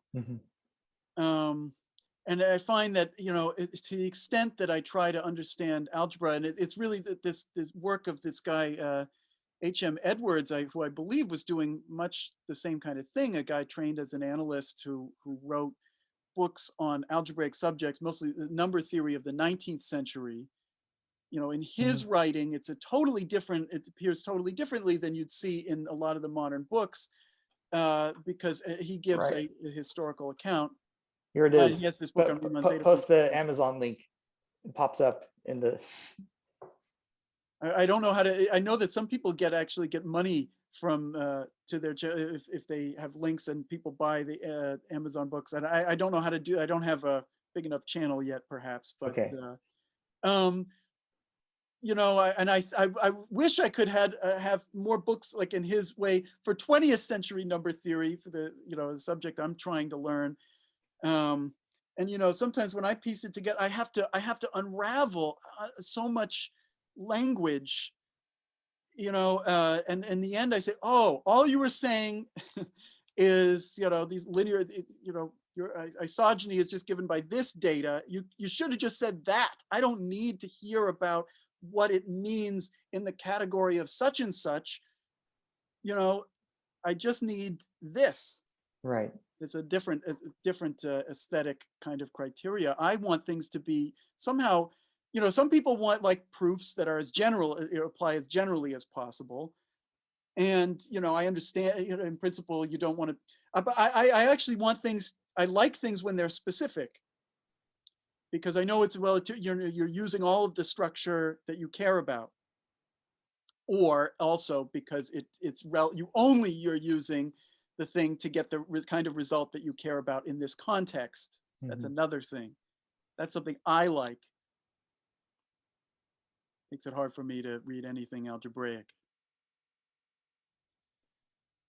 Yeah, I do find in most algebraic textbooks, you do miss this part, and you do have to really take time to understand the definitions. And there are a bunch of exercises that are meant to motivate you to understand the definitions, or at least get you there. But you do miss the genetic history of those things. Let me think. How about I'll just mention something that came out. You know, I've started making these math lectures. Should plug my own other stuff on my channel, where I talk about some of these tricky parts of calculus, the parts of calculus that are usually not treated well in a calculus class, points that are glossed over, points that are missed, or if they're talked about, they're soon forgotten. And I really am mostly speaking to instructors, because I hate the way they do things.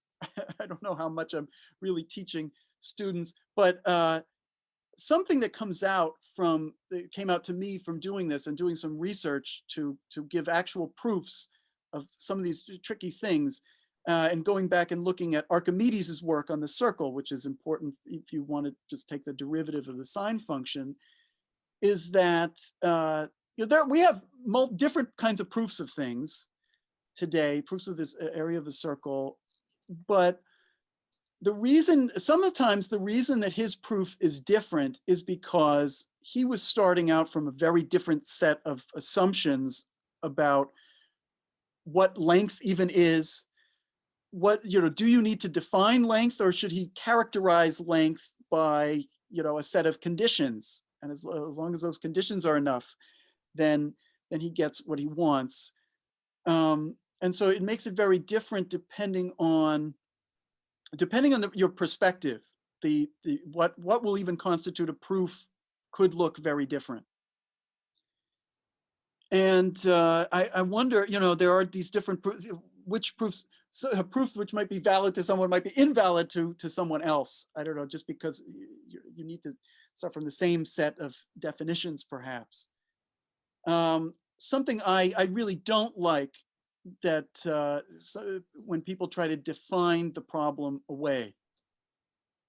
You know, I guess that the lesson I'm trying to give in some of these lectures is, you could think that you're making it easier for yourself by saying, well, we only care about comparing areas in the circle and not lengths.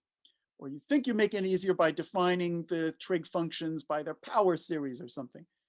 But actually the difficulty reappears in another place, because, well, I think this is, this somehow is like a general kind of meta mathematical fact of this conservation of difficulty, but you know, you can't avoid, you end up needing to prove with some hardness something else that you wanted to know. And there's no way to escape it.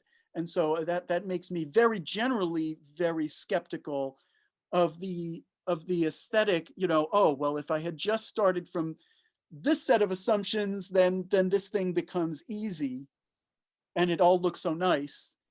Right. Well, but wait a minute. You made something else, made something else more difficult. And how was I supposed to come up with that in the first place? That's something I really don't like that mathematicians do. Yeah. So I liked your video about the, the angle formulas, and showing that, you use this again in proving the derivatives, and you need the derivatives in order to get the Taylor series and Taylor expansion, where and then putting the series for sine cosine together to get the series for the exponential function, and that you're trying to avoid the problem. The problem is still there, and for you not solving that directly means that that's just a gap in the proof. And so trying to make it easier on yourself, you don't really,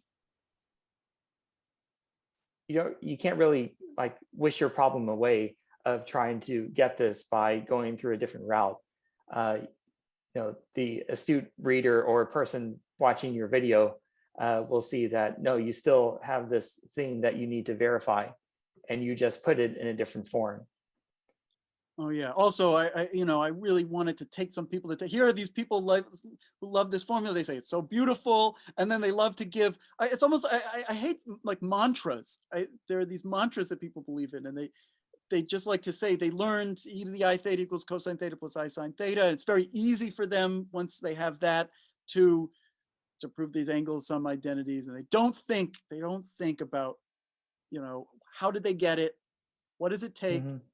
And what are they assuming, and what are they, and yeah, so that kind of thing, it's where I think another place, I mean, even in a minor sense, maybe beauty was leading them a little bit astray, but really it was just that they had remembered some kind of mantra, and they are not thinking carefully about what they want to Mm-hmm. prove. I really, my aesthetics have to do with, how do we figure things out? How do you take people from when you're teaching? And it might be something different. Maybe what's beautiful, or what is needed from a proof might be different in different contexts, whether you're teaching versus writing a paper, or confirming something to yourself, or trying to prove something to your colleagues. But I'm interested in how do you go from what you know to knowing something more. Mm-hmm. That seems to be the major, at least the first most important thing. And then of course, on some level, I agree with Hardy and his aesthetic criteria for judging the very best of mathematics, even if it's very difficult to achieve. How about this? What about utility? There's something he left off on his list. Utility? Yeah. Does that not fall under economics? I believe I believe by economy he meant. Didn't read his book, but I'm just Okay. guessing because I know his attitude, and I'm pretty sure he didn't mean utility. I'm pretty sure he means not having too many qualifications, and it not being too difficult to state. And somehow Mumford says a similar thing, I believe. Sometimes the things that people seem to say are beautiful, or seem to be the things that we have, a formalism that's very appropriate for, so that it can be stated cleanly. Mm-hmm. And you don't have to say, no, except for this, and except for this, and except for this. And I believe that's what he meant. And not, Hardy spent a lot of, I think even in that book, expressing an attitude that I really think is another different attitude that I think is wrong, where he was seems to be proud of himself for doing a thing, and possibly he's a little being ironic, but doing a thing that has no usefulness to anyone. Right. And of course, he was even wrong about that. He somehow didn't anticipate cryptography, or I don't know, computer science. But he, I think that whole idea, I actually do think that I do like that you are trying to solve some kind of problem which is urgently in front of your face somehow, and it could come from the concerns of the real world. Somehow the things that force themselves upon us because we need to deal with a scientific or technological issue, I now know in the history of math, they've spurned a lot of the development of math, and they're usually fruitful areas because, once something is unavoidable and you have the, it becomes unavoidable usually when you have the tools to measure it. And so there's a way of looking at that, and nature will tell you what you have to do. There's that back and forth. Mhm. And Hardy seemed to want to deny that, I think almost certainly because of issues around the world wars or something like that. But I think that's a stupid attitude for mathematicians to take, how they love to tell people that they're so proud of themselves that what they do has no use to anyone, and it's bad mathematics, and it's also not an accurate assessment of what it is that they actually do. I think it is a good thing to pursue. I don't know. I disagree with you in that Really? I don't know if I can say that I'm proud that it has no utility. I just don't care that it has utility, except in mathematics and understanding the space. Maybe there is utility that you find out later in cryptography or whatever. We'll see how that goes with quantum computers kind of taking off more and more. But I don't really care about the usefulness of that when I'm investigating some things in number theory, algebraic number theory. It just kind of helps you understand the structure of those things more. What use is it to anyone? It's useful to other mathematicians who like the same thing and want to understand that more. But again, I guess I have to refer to Michael Harris. He's getting lots of call outs in this podcast about Trying to get him on mathematics the is, show. yeah, well, hopefully he makes an appearance. Yeah. But the golden goose argument for mathematics, like it's yielded so many great results that have been useful, and we can't really say when something is useful or going to be useful or not at the point of discovery. Maybe you have some strong suspicions, and those are mostly correct. But I think in mathematics and building mathematics and understanding more about all these different types of mathematics people do is still a good thing, even though you can't point to this result and say it's useful, or this area of mathematics and say that it has practicable results. It's such a, well, it's another interesting thing. And that really goes to, like what he was saying, how should we guide, what should be the guide to what we do in math? As you say, mathematicians forced now in the modern era to justify their salaries and grants and whatnot, point to they, on the one hand, in their own work, they're probably not thinking about, if they're pure mathematicians, they're probably not thinking about the application. But they have to justify it by saying, well, there could be an application someday. Look at what's happened in history. Right. These things have found application. Of course, in history, for a long time in history, up until, and I don't know when to make a cutoff here, I really do think that the actual mathematicians were more concerned with the pressing problems of the day. I mean, it's almost silly to point out how many, but obviously Isaac Newton was trying to study the physical world. And so were all of the 19th century mathematicians who worked in physics, and Gauss and his work, where is Ceres in the sky? And Right. Chebyshev, his approximation, whatever, his polynomials, which forms a part of my work today. I just, Euler was trying to make maps, and so was Mercator. Yeah, but Euler and Gauss did many things, and a lot of which were not useful then and still not useful unless do you know of a practical use of the quadratic reciprocity law?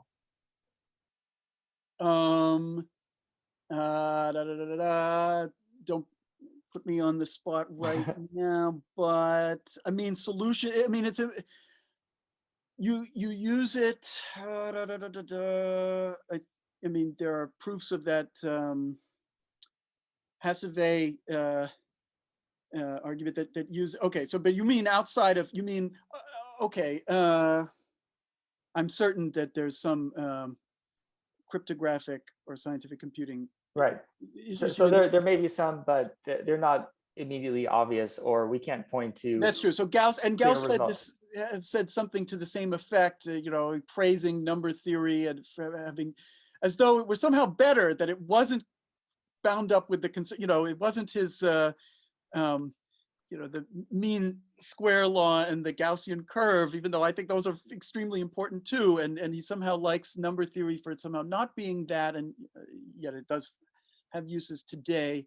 Okay, I don't have a complete answer to this dilemma. I don't think that Gauss was thinking of any particular application when he was, trying to classify quadratic forms, right? It was just a problem that was very clearly well defined, and that he could investigate, and found that his tools could actually help make progress, and he could get new knowledge about that thing. Right. And And to an extent, Gauss, um, I mean, we're all concerned with the real world, whatever that is, to some degree, right?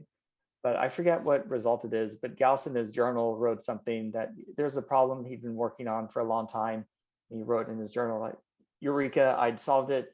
I found the right solution to this problem. Here's the argument, and like these were the difficulties. Oh, and by the way, my 5th child was born today. So those are things like he's completely invested in the kind of the abstract world of mathematics, and a lot of his results just fall into both domains, in being more on the applied side, and also in the more abstract side that really helps us understand structures of things, which is not immediately useful, but could lead to use further down the line.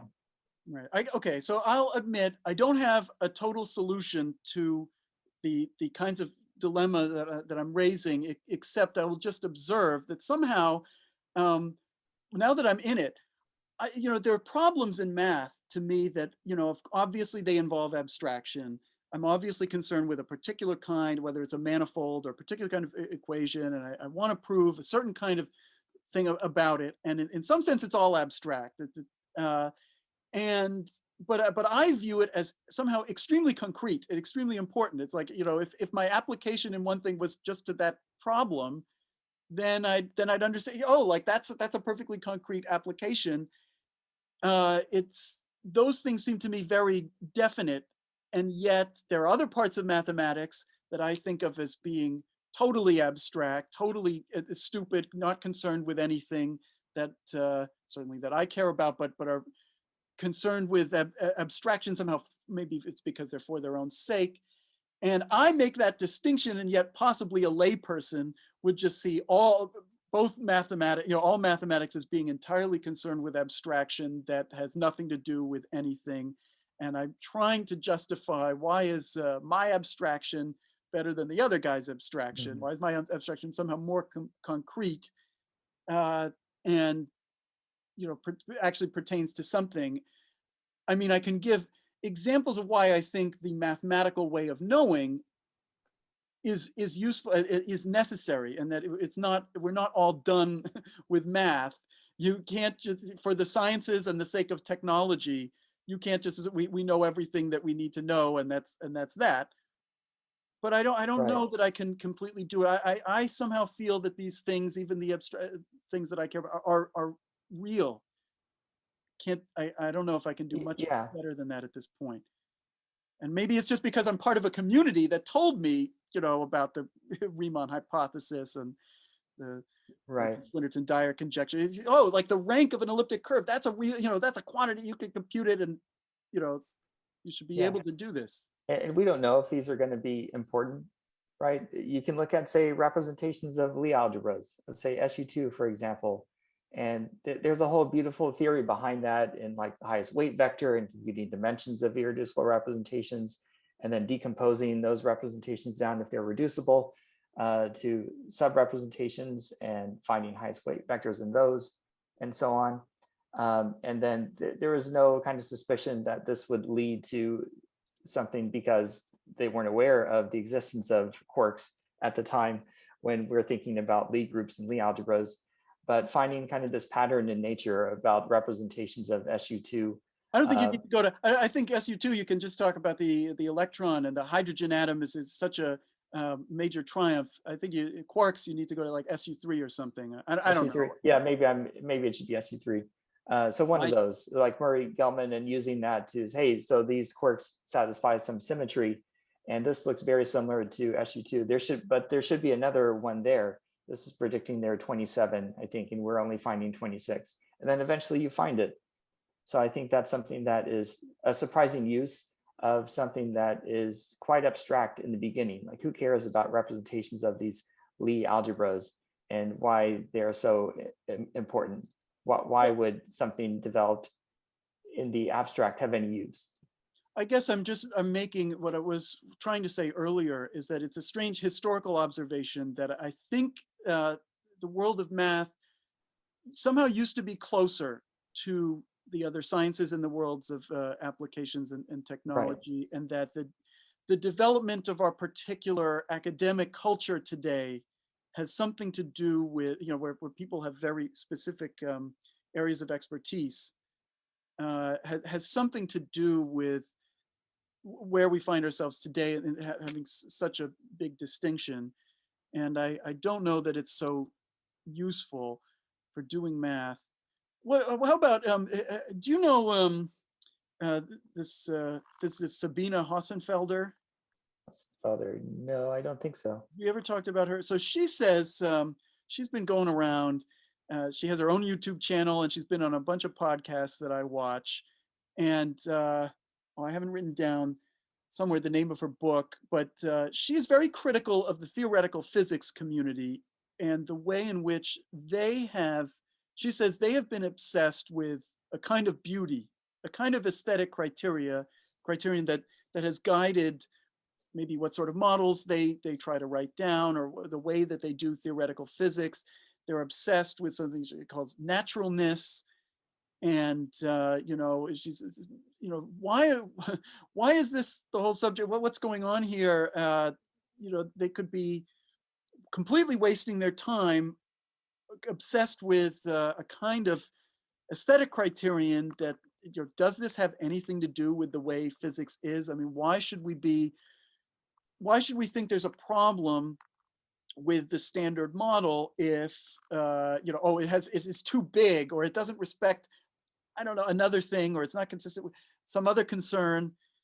And I haven't read her book, but her concerns seem to me, I'm very amenable to that sort of way of thinking. I think there's something very analogous in math going on as well, even though somehow in math we're not as tied to experiment in the same way, but that people are guided by such, I mean, maybe in math it's the right thing to be guided by such concerns, but maybe they don't. I don't know, do they have the same place in physics? I have lots of other skepticism, or criticisms of where theoretical physics is. I'm not a Mhm. theoretical physicist, uh, but do you see what I'm saying here? I mean, why be obsessed with needing a theory, their decision that they need a theory that satisfies this or that, or it leads them to study particular things, and it's somehow getting further and further away from the concerns of actual physics, I suppose. Much as I think sometimes, in some ways, that could be true of math as well. People who are concerned with, say, foundations, that could be true of them. People who are concerned with those Grothendieck style concerns of making something that works generally enough to handle more cases. Mhm. Well, what is the point of doing mathematics? What's the goal? What are we trying to do when we do mathematics? That's a big question. Do you have Mhm. an answer? Are you asking me? I'm asking you. Uh, I see it as a problem-solving discipline. I see it as there's a progression of the things in front of our face that we seek to understand, and there's this back and forth between abstracting those aspects of our world, our experience, into abstract models, and then trying to understand, using the properties of those models to see what consequences follow. And then they you see what structure, you make new distinctions, And then you see what are the consequences of those distinctions. They pose more questions because, you know, the same thing you could ask about that thing, you can ask about a new thing. And so to me, it's all about this, the problem solving. It's you know, these things pose new problems, and then how do you learn what's the answer? So I guess I'm very concerned with what and how more than Right. why. And there are lots of approaches to that. You can solve a particular problem with some method.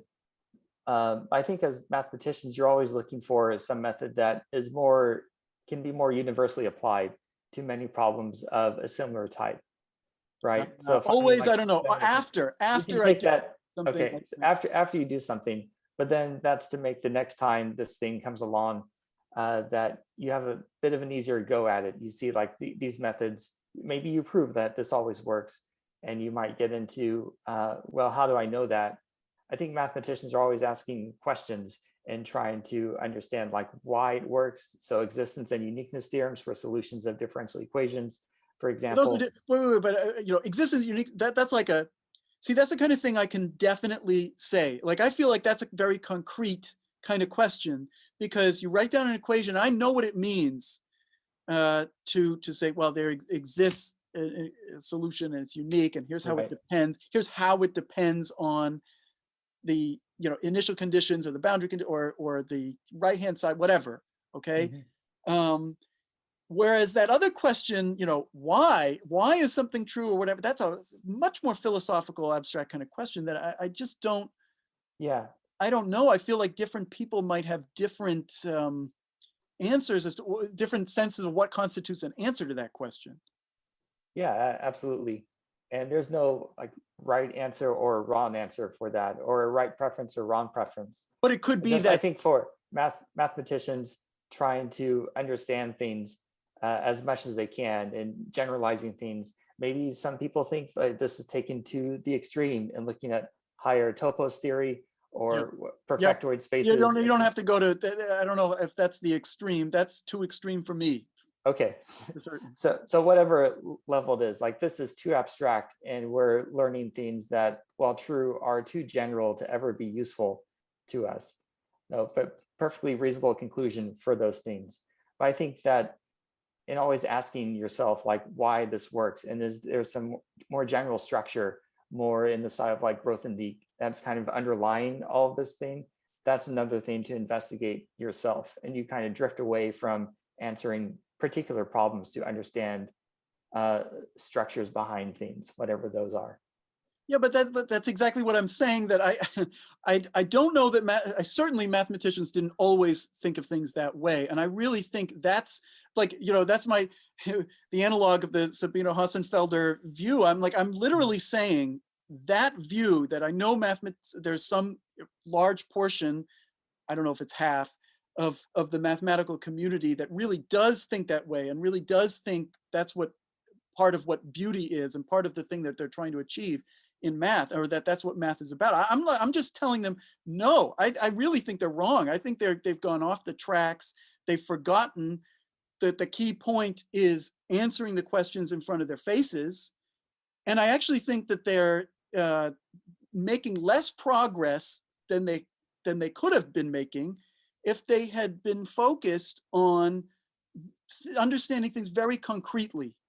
And it's just the thing to answer the simplest question that they can't answer. And there's no, you know, the fact that you can put it into some framework, I don't know. I'm glad that it's actually not so unexpected that it's possible, but I wonder, what does it matter? I like to know, you know, whatever I want to know it concretely and in that specific instance. And, you know, maybe it's sad. It's almost like an aesthetic judgment. It's like whether you like Picasso or Matisse or the more classical painters, whether you need a reason to see, oh, this, you know, there's a way of viewing these solutions to equations over finite fields where you're counting points has a topology, just like a manifold has a topology. If you come up with the right, horribly convoluted, in my view, view of topology that can handle both things at once. But I wonder why do it? I just want to know this thing. I just want to know, how do I get to the next thing and the next thing and the next. if that makes some sense. So that is definitely a key disagreement between myself and some parts of the mathematical community. It makes it so that I hate reading their stuff, and I feel like certain of it, it can be translated. It's like, oh, what you meant to say. Here's a much simpler, at least to me, version of that cuts straight to the point, and it's like, this is what the math is about.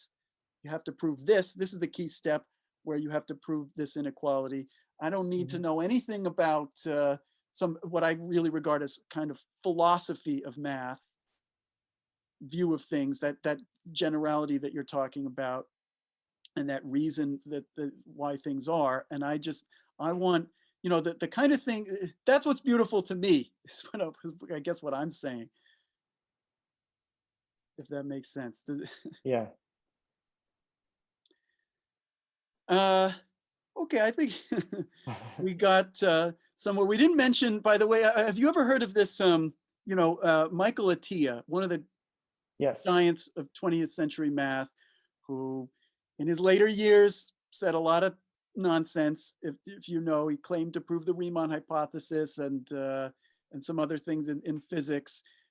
But he also, one of the other things, sort of dubious things that he did, he participated in some kind of study where they asked mathematicians to look at equations while they were under an fMRI, and they were supposed to say whether they thought the math was beautiful or not.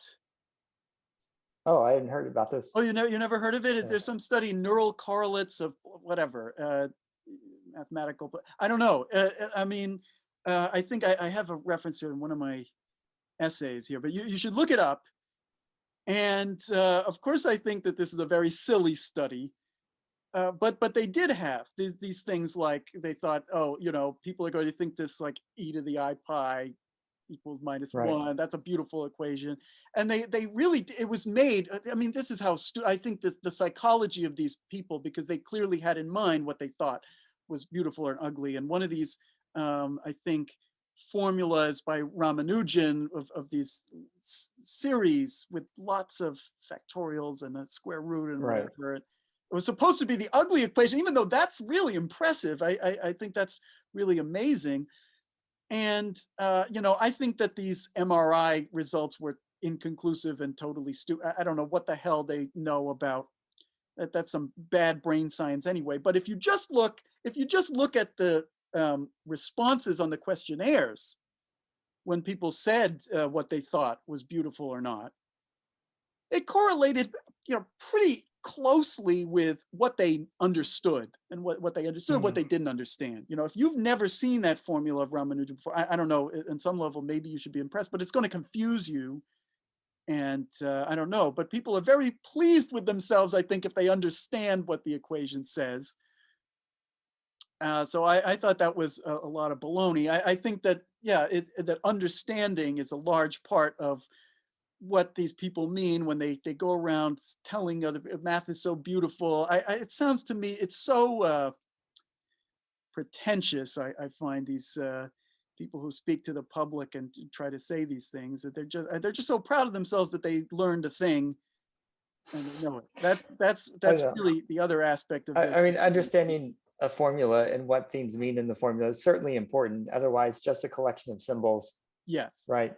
So you might have some, E is equal to mc squared is a beautiful formula. Who understands that? Mostly not the general public, I suspect. And some of the other things, you can know what the quantities represent, but to really understand the background. I want to know, it's really, to me, it's like, screw the formula. I want to know where it comes from. I don't know what it says. I want to know what you can do with it. And to me, a lot of it is not a formula, but it's not enough that, oh, there's a heat equation. You need to solve that equation. I don't care that, or Maxwell's equation, I want to know something. That's what's useful to me, and not, or I don't know what you call it, beautiful or not, but I care about real knowledge. Yeah. So the more you know about an equation, I think the more beautiful it becomes. Sometimes not, though, right? Like the 1 plus e to the I pi is equal to 0. It's on my coffee mug, actually. So there it is. So F equals MA. yeah, Those are I got good a ones. couple of these anyway. So you do math, you get coffee Yeah, cup you know with what? math on it I for think I might Christmas. have that. I think someone gave me that exact mug as a gift. Yeah. So that's there. And I think a lot of people do legitimately find that equation beautiful because they know E, I, pi, 1, 0. I find it less so because for me, the content isn't as impressive as other mathematical content that I've seen. For some things like in Ed Frenkel's movie, The Rites of Love and Math, the formula he has, which is a real formula. You didn't mention that movie yet. Oh, there's something we can apply our aesthetic judgment to. Right. So the formula he tattoos is a real formula that he has with a paper with a couple other authors, Nekrasov, and I forget the third But one. he's good. This guy, he's one of the authors of this paper that solves the Schottky problem, I thought. But yeah, so that I don't understand. I There's something. things. Yeah, so I don't understand that formula, so I don't find it that beautiful. It has something to do with like vertex algebras or whatever. It's not something that I've spent a lot of time thinking about. So for me, that formula is not beautiful. But if I understood what the quantities mean, then it's beautiful. Oh yeah, let's let Ed Frenkel try to explain what that has to do with love or any larger thing. I mean, give me a break. By the way, I just want to prove to this guy, I have good taste in movies. I have seen, you want to see a good movie about people writing for, there's this movie, The Pillow Book by Peter Greenaway. See that movie instead. The Pillow Book. Yeah, there's a guy whose aesthetic sense is clearly different from mine. And we now mentioned him twice in this, and we didn't even mention him for, his support of this Langlands philosophy. Yeah, his contributions to the geometric Langlands program.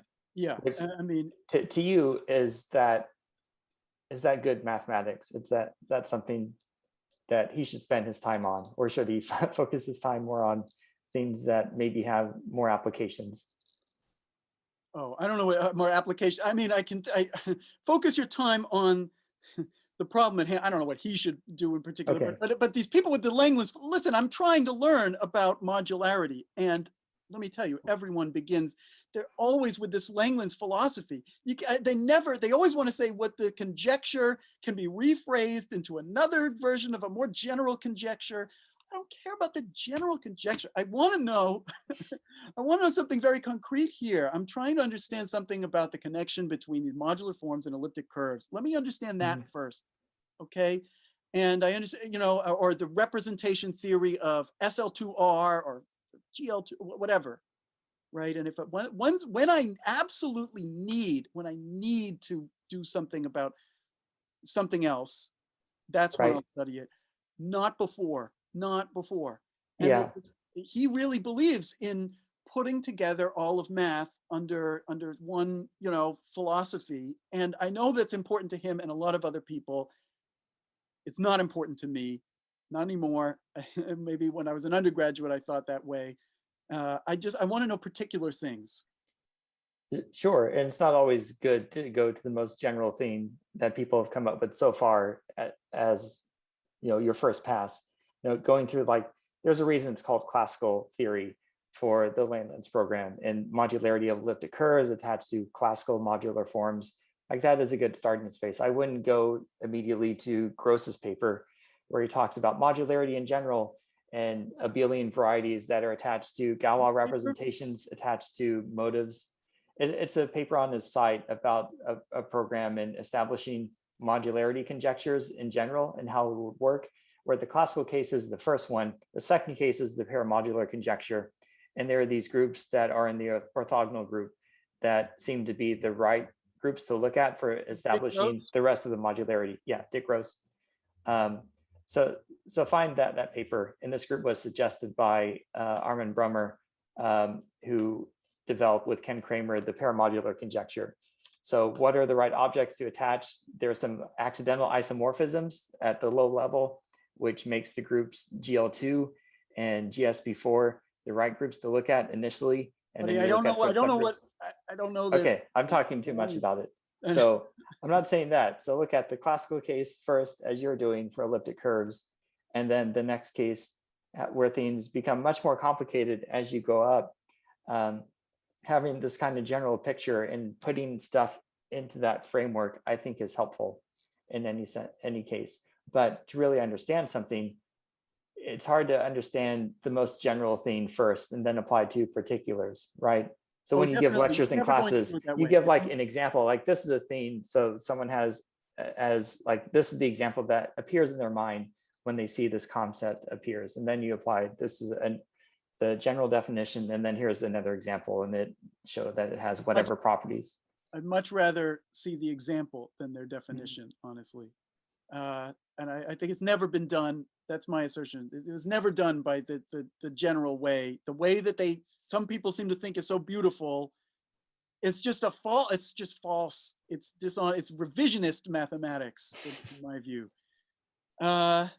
So where have we? Okay, so where have we ended up? I don't know that we have agreed on what is mathematical beauty. I mean, I think we agree on maybe some points. I think we agreed on that Hardy's criteria do name things that we think are good, but is maybe not. But they're not total, because there can be a lot of other good things. Are we in agreement on that? Yes. We think that, yeah, beauty is somehow it's very particular to people, that they want different things out of their mathematics, and they gain pleasure from different aspects of math, and it could be different depending on the context or their role as a mathematician or as a student or whatever. And we disagree on the value of the virtue of, say, naturalness, generality, and the why of something is true. Is that where we stand? You were more in their camp. I haven't convinced you that that way of doing things leads nowhere. Right, you haven't convinced me. Okay, so I got more work to do, but okay. Very good, very good. Anything else you wanted to say about mathematical beauty? Is that pretty much? Yeah, I think we had a great discussion about that. There's lots of ingredients that go into it, and there are a variety of opinions on what that is. So as you might expect, mathematics, it's often compared to in art. There's a question, is math an art or a science? And to me, it's something very different. It has common ingredients to those things. More like bowling? Yeah. I don't know. Is it philosophy, applied philosophy? And like, what does it mean to measure something? Well, here's measure theory, and this is the concepts behind measuring. Why can't it be something like, I feel, I just want to also put out there, why couldn't it be something like, I don't know, the plumbing? You just want to do really good plumbing. You know how things work, or you come up with a plumbing problem that the toilet is exploding and you need to figure out, it's like an engineering problem, I suppose. I'm just trying to think of something that, there's certainly that aspect of it too. Like a craft, I suppose. Right. I don't know if a craft is an art. I don't know. It has aspects of all of these things. Mm-hmm. And I don't know that any one really captures it. Yeah, I agree. Mathematics is its own thing. It shares many common attributes with lots of other things: science, art, philosophy, plumbing, architecture. But it's not an exact equivalence with those other categories. And you don't tell, I don't know. I certainly don't say to my students, this is so beautiful or whatever. Let them, I'll give them good knowledge, good techniques, but them come to their own judgments, maybe. All right, great. Thanks so much. This is a fun discussion. Yeah, thanks, Dan.